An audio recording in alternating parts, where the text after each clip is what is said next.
अस्सलामुअलैकुम नाजरीन। मेरे लिए रिपोर्ट होने का एक ही तरीका था कि मैं रामेश्वरम के मंदिरों का रुख करने की बजाय तमिलनाडु के जंगलों को अपना ठिकाना बनाकर कुछ अर्सा वहां गुजार दूं। जब हालात मामूल पर आ जाएं तो मैं अपने हेडक्वार्टर से रब्ता पैदा करके किसी नए रूप और नई शक्ल में दुश्मन के खिलाफ अपनी सरगर्मियों का आगाज करूँ। इन्हीं ख्यालात में सरगर्दा में काफ़ी दूर निकल गया। यहाँ एक जानब दूर तक खेत फैले हुए थे और दूसरी जानब अंधेरे में ऊंची जगह पर कारखानों की इमारतें थीं। सड़क छोटी थी, उस पर अंधेरा था। यह सड़क आगे जाकर दो शाखों में बढ़ गई। एक रास्ता कारखानों की तरफ जाता था और दूसरा खेतों की तरफ। कारखानों में रोशनियां हो रही थीं। लगता था कि नाइट शिफ्ट चल रही है। सबसे पहले मैं अपने साधुओं वाले लिबास से निजात हासिल करना चाहता था। मुझे इस लिबास में मद्रास पुलिस ने देख लिया था। अब ज़रूरी हो गया था कि मैं अपना हुलिया तब्दील कर लूँ। मैं सड़क से उतरकर खेतों और दरख्तों के पीछे पीछे होकर चलने लगा। मेरे पास सिवाय 200-300 रुपयों का और कुछ न था। जब चलते चलते थक गया तो एक जगह बैठ गया। कुछ देर सस्ताने के बाद फिर चलना शुरू कर दिया, यहाँ तक कि दूर मुझे किसी रेलवे स्टेशन के सिग्नल दिखाई देने लगे। मेरे दिल में ख्याल आया कि अगर यहाँ से मुझे आगे जाने वाली कोई गाड़ी मिल जाए तो मैं मद्रास से दूर हो जाऊँगा। मैं उसी जानब चल दिया। इत्तफाक ऐसा हुआ कि मैं जिस वक्त उस छोटे से स्टेशन पर पहुंचा, एक पैसेंजर ट्रेन वहां खड़ी थी। मैंने एक मद्रासी देहाती से पूछा कि यह ट्रेन किधर जा रही है। उसने मुझे हाथ जोड़कर बड़े एहतराम से बताया कि गाड़ी रमा कलम जा रही है। मैंने उससे मालूम कर लिया कि यह गाड़ी ब्रांच लाइन पर सफ़र कर रही है और मेन लाइन यानी मजूरा वाली लाइन से इसका कोई ताल्लुक नहीं। मैं भी यही जानना चाहता था कि मेन लाइन के शहरों को छोड़कर ब्रांच लाइन के इलाकों की तरफ निकल जाऊं। मैं ट्रेन में सवार हो गया और ट्रेन अपने सफ़र पर रवाना हो गई। सारी रात ट्रेन नीम पहाड़ी इलाके में सफ़र करती रही। सुबह हुई तो कांचीपुरम का स्टेशन आ गया। यह बड़ा अहम जंक्शन था और यहाँ से बंगलोर और मैसूर की तरफ गाड़ियाँ जाती थीं। जितनी देर ट्रेन यहाँ खड़ी रही, मैं ऊपर वाली बर्थ पर दीवार की तरफ मुंह करके पड़ा रहा। इंजन ने वसल दिया तो मैंने खुदा का शुक्र अदा किया। यहाँ से ट्रेन बंगलोर जाने वाली लाइन से हटकर जनूबी हिंद के मरकजी घने जंगलों वाले इलाके में धर्मपुरी की तरफ रवाना हो गई। मैं बड़ा खुश हुआ। मैं इन्हीं घने और दूरस्तादा जंगलों में निकल जाना चाहता था। धर्मपुरी का स्टेशन बंगलोर और तर्जनापुली के अहम शहरों के दरमियान मेन लाइन पर वाक़ है, मगर मैं धर्मपुरी नहीं जा रहा था। शाम के वक्त मुझे मुसाफिरों की ज़बानी मालूम हुआ कि धर्मपुरी रात के 11 बजे आएगा। इसका मतलब था कि मेरा ट्रेन से उतरने का वक्त आ गया था। अभी दिन की रोशनी में रात गुजरने का कोई ठिकाना तलाश कर सकता था। मैं ट्रेन रुकने का इंतज़ार करने लगा। ट्रेन एक छोटे से स्टेशन पर रुकी तो मैं उतर पड़ा। यह एक बहुत ही छोटा देहाती स्टेशन था। मेरे सिवाय कोई भी मुसाफिर यहाँ नहीं उतरा था। रेलवे का एक काला कलोटा दुबला पतला मुलाजिम पाँव से नंगा हाथ में सब्ज झंडे लिए स्टेशन की अकलौती कोठड़ी से निकल कर बाहर आ गया। ट्रेन आगे चल दी तो वो झंडे लिए कोठड़ी से निकल कर बाहर आ गया।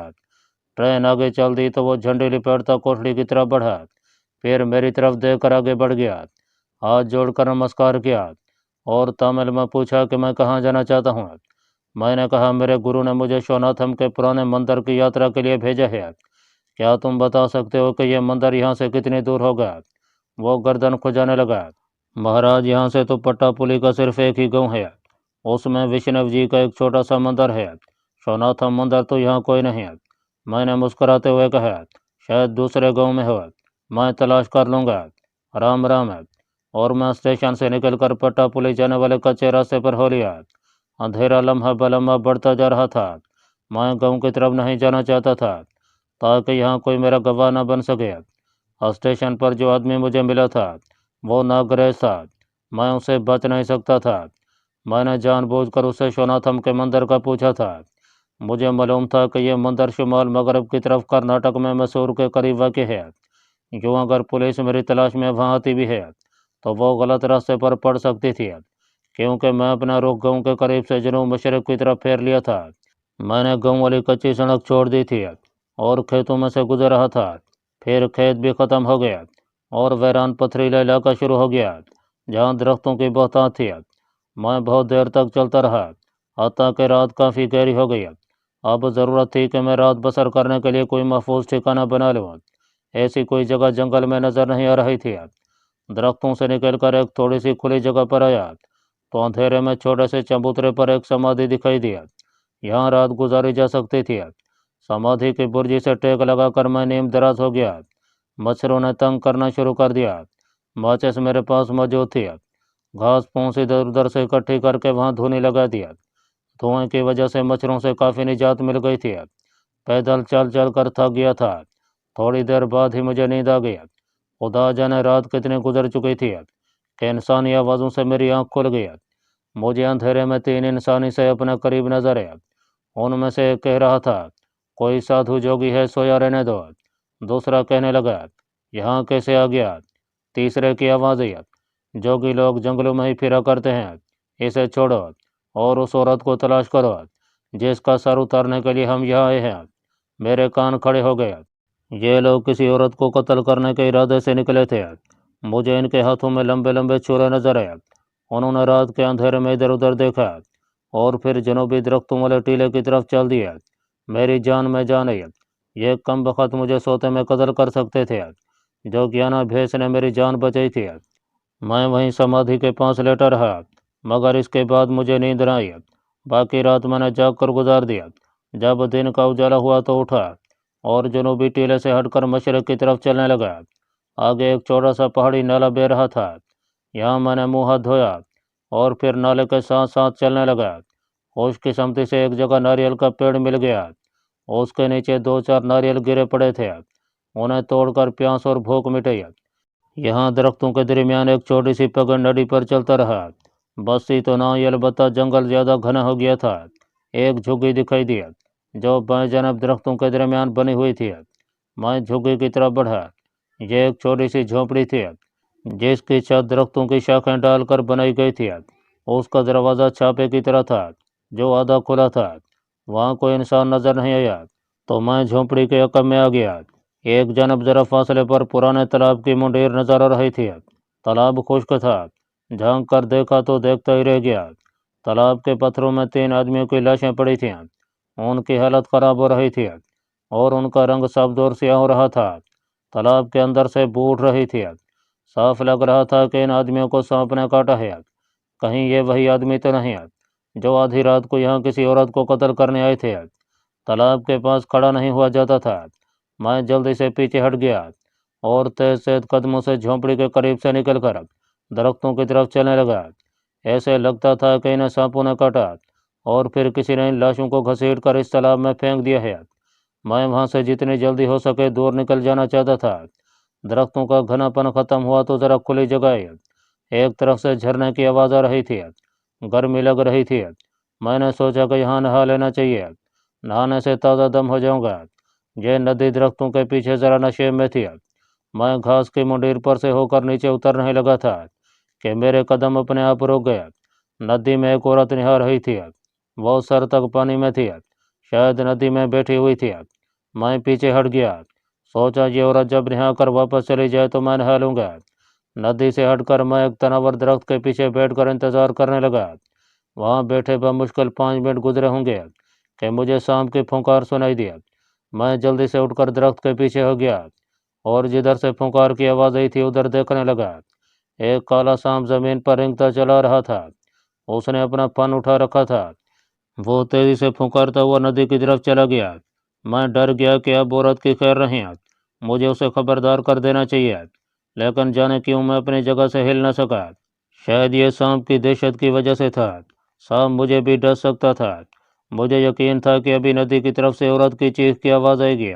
मेरे कान चीख की आवाज़ पर लगे थे, मगर ऐसी कोई आवाज़ न आई। मैंने यही नतीजा निकाला कि सांप दूसरी तरफ से नदी पार करके आगे जंगल में चला गया है। मज़ीद 5 मिनट गुजर गया। जंगल में गहरी खामोशी थी। किसी वक्त कोई परिंदा किसी दरख्त पर बोल कर उड़ जाता तो इस खामोशी में हल्का सा तमूज पैदा होता और फिर सन्नाटा छा जाता। जब 15-20 मिनट गुजर गया तो मैंने सोचा कि औरत तो जा चुकी होगी। मैं दरख्त के पीछे से निकलकर आहिस्ता आहिस्ता चलता घास की मुंडेर पर आ गया। झांक कर नशे में देखा तो मेरा दिल उछलकर हलक के करीब आ गया। वही जामुनी रंग वाली औरत नदी किनारे घास पर आलती पालती मरे बैठी थी। एक काला सांप उसके गर्दन में लिपटा हुआ था और वह उसे दूध पिला रही थी। मेरा जहन एकदम सिद्धारंगनी की तरफ चला गया। औरत की पीठ मेरी तरफ थी। उसके गीले बाल जोड़े की तरह पीछे बंधे हुए थे। मेरा दिल अपने आप धड़कने लगा। क्या यह सिद्धारंगनी है? मगर उसका सांप तो मर गया था, और वो भी शायद मर चुकी थी। नहीं, यह सिद्धारंगनी नहीं हो सकती। यह कोई और औरत है जिसने कोई सांप पाल रखा होगा। मैं वापस दरख्त के पास आकर बैठ गया। 10 मिनट मजीद गुजर गया। अब जो मैं दरख्त के पीछे से निकलकर नदी की तरफ बढ़ा, तो मुझे एक दराज का दौराती इस हालत में दरख्तों में से निकल कर आती नजर आई कि काला सांप उससे लिपटा हुआ था। उसके जोड़े में सुर्ख फूल लगा हुआ था, और वो सांप को प्यार करती एक आज़ाद नागिन की तरह जंगल में चली आ रही थी। मुझे देखते ही वो रुक गई। मैं भी वहीं ठुठक गया। अचानक वो दोनों बाजू फैलाकर मेरी तरफ बढ़ी। मेरे पति देव रघु, मैं जानती थी तुम मुझे इस जन्म में जरूर मिलोगे। यह सिद्धारंगनी ही थी। सिद्धारंगनी बाजू खोले बेख्तियार मेरी तरफ बढ़ रही थी। सांप ने भी फुंकार कर फन उठा लिया था। मैं जल्दी से पीछे हट गया और चीख कर कहा, सीधा सांप को पीछे हटो। मुझे मालूम था कि यह उसका पहले वाला सांप नहीं है। वो सांप मुझे पहचानता था, मेरे जिस्म की बू से शनासा था, लेकिन वो मेरे सामने मर गया था। यह कोई नया सांप था जिसे सिद्धारंगनी पाल रही थी। उसने सांप को गर्दन से उतार कर परे फेंक दिया और मेरी तरफ बढ़ गया। काला सांप तेजी से घास में रेंगता हुआ वापस आकर सिद्धारंगनी के जिस्म पर चढ़ गया। सिद्धा ने सांप को अपने गर्दन में डाल लिया। वो दीवानावार मुझ तक आ रही थी। रघु, तुम मुझे फिर मिल जाओगे। मैं कभी सोच भी नहीं सकती थी। भगवान की मर्जी थी। बस हम एक दूसरे से दोबारा अन मिले। सिद्धारंगनी ने मेरा हाथ अपने हाथों में ले लिया। मैं जानती हूँ तुम हिंदू नहीं मुसलमान हो। क्या मैं तुमसे वाकिफ नहीं हूँ? मुझसे ज़्यादा यहाँ कौन जानता होगा कि तुम कौन हो और भारत में किस लिए आई हो। मगर मुझे तो कभी तुम्हारी इन बातों से कोई दिलचस्पी नहीं रही। मैं तो सिर्फ तुमसे प्यार करती हूँ और तुम्हें अपना पति देव मान चुकी हूँ। अगर मेरे खून में सांपों का जहर शामिल न होता, तो आज हम दोनों के कई बच्चे होते। लेकिन मैं तुम्हें जिंदा देखना चाहती हूँ, हमेशा जिंदा देखना चाहती हूँ। तुम कहाँ चले गए थे? इतनी देर कहाँ रहे? तुम्हें कभी मेरा ख्याल ना आया? अब मुझे सब कुछ याद आ गया। सिद्धारंगनी के साथ जंगलों में गुजारे हुए शब रोज और उसके वो मर के याद आ गया जिनमें उसने कई बार दुश्मनों से मेरी जान बचाई थी। सिद्धारंगनी को सब मालूम था, मगर उसने कभी मेरी सरगर्मियों पर एतराज़ नहीं किया था, बल्कि हमेशा मेरी मदद ही की थी।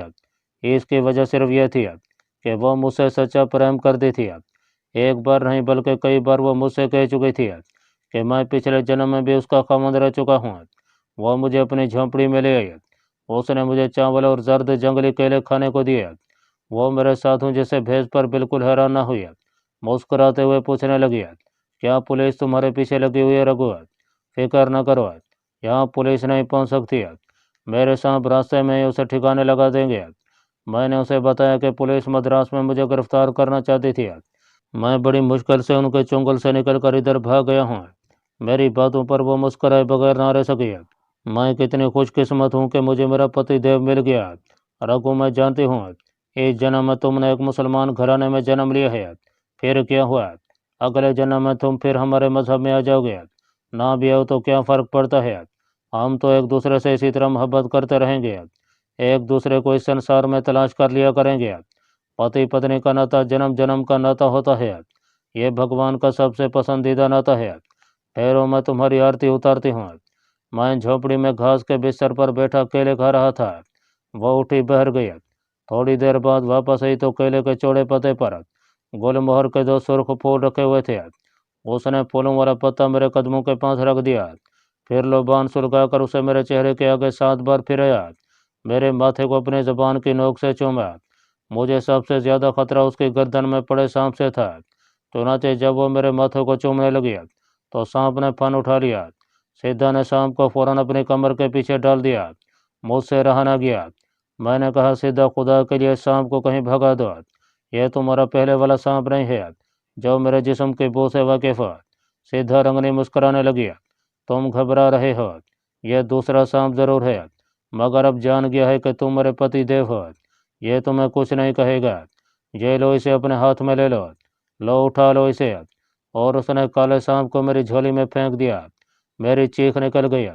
सांप मेरी कलाई से लिपट गया और अपने गर्दन उठाकर मुझे देखने लगा।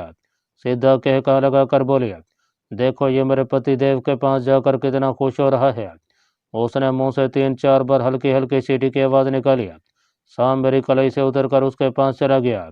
मैंने इसे बता दिया है कि ये मेरा खामंद मेरा पति देव रघु है। ये लो अब तुम इसे खुद अपने हाथ में उठाओ। उसने शाम मेरे आगे कर दिया। चूंकि मुझे जाने कब वहाँ रहना था, इसलिए इस काले शाम से दोस्ती करना नागुरेज था। मैंने डरते डरते शाम को अपने हाथ में ले लिया। सांप मेरे पास आते ही जैसे भीगी बिल्ली बन गया। मेरे हाथ के गिर्द लिपट कर मेरी कलाई के गिर्द रेंग रेंग कर अपनी मोहब्बत का इजहार करने लगा। मैंने भी उसके सर पर आहिस्ता से हाथ फेरा। सिद्धारंगनी बड़ी खुश हुई। यह तेरा बेटा है रघु, इसे प्यार करो।